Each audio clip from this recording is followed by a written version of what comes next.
Bebizonyítottuk, hogy a fogyatékosságról másképpen is lehet beszélni. A kampány stratégiai alapja a kapcsolat megteremtése volt. Szimuláció és interaktivitás formájában kívántuk elérni, hogy az átlagember, aki nem érintett közvetlenül a fogyatékos témában, értse meg és viszonyuljon megfelelően akadályozott embertársához.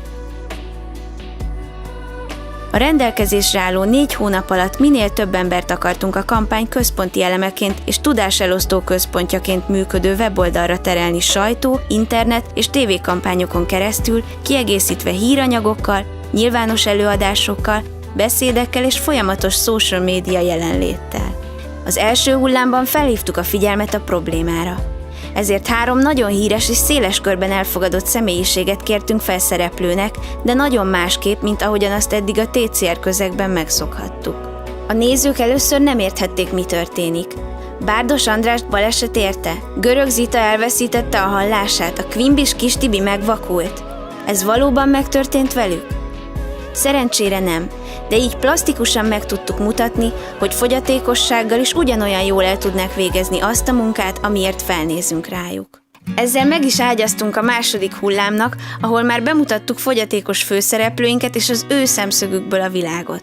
Az autista Szonya és anyukája Rita, a vak Zsuzsa, a siket Norbi és Gyuri, aki kerekesszékben ül, saját Facebook profillal rendelkeztek és tabuk nélkül álltak az érdeklődők rendelkezésére a nap szinte minden percében. Az összes színe megvan illatban. Ekkora nagy. Süt a nap, esőillat van, megvan benne a napsugár íze is. Egyben a reményé is. Ti mindig vidámak vagytok, amikor látjátok, és mindig örültök neki. Ettől én is örülök. Én Zsuzsa vagyok. Nekem is van szivárványom. Nem látom, de megmutattam, hogy milyen. Van a vakoknak kedvenc színük? Kattints és kérdezd meg Zsuzsától. A kampány végén szembesítettük a befogadókat az előítéleteikkel, amelyeket az akkorra már ismertté vált fogyatékos szereplőink fogalmaztak meg kérdés formájában.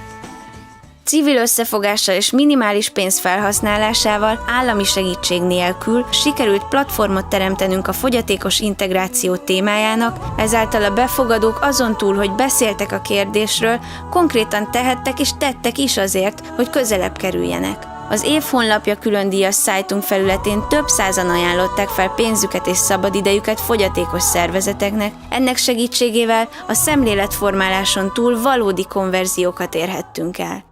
De a munkának még korán sincs vége.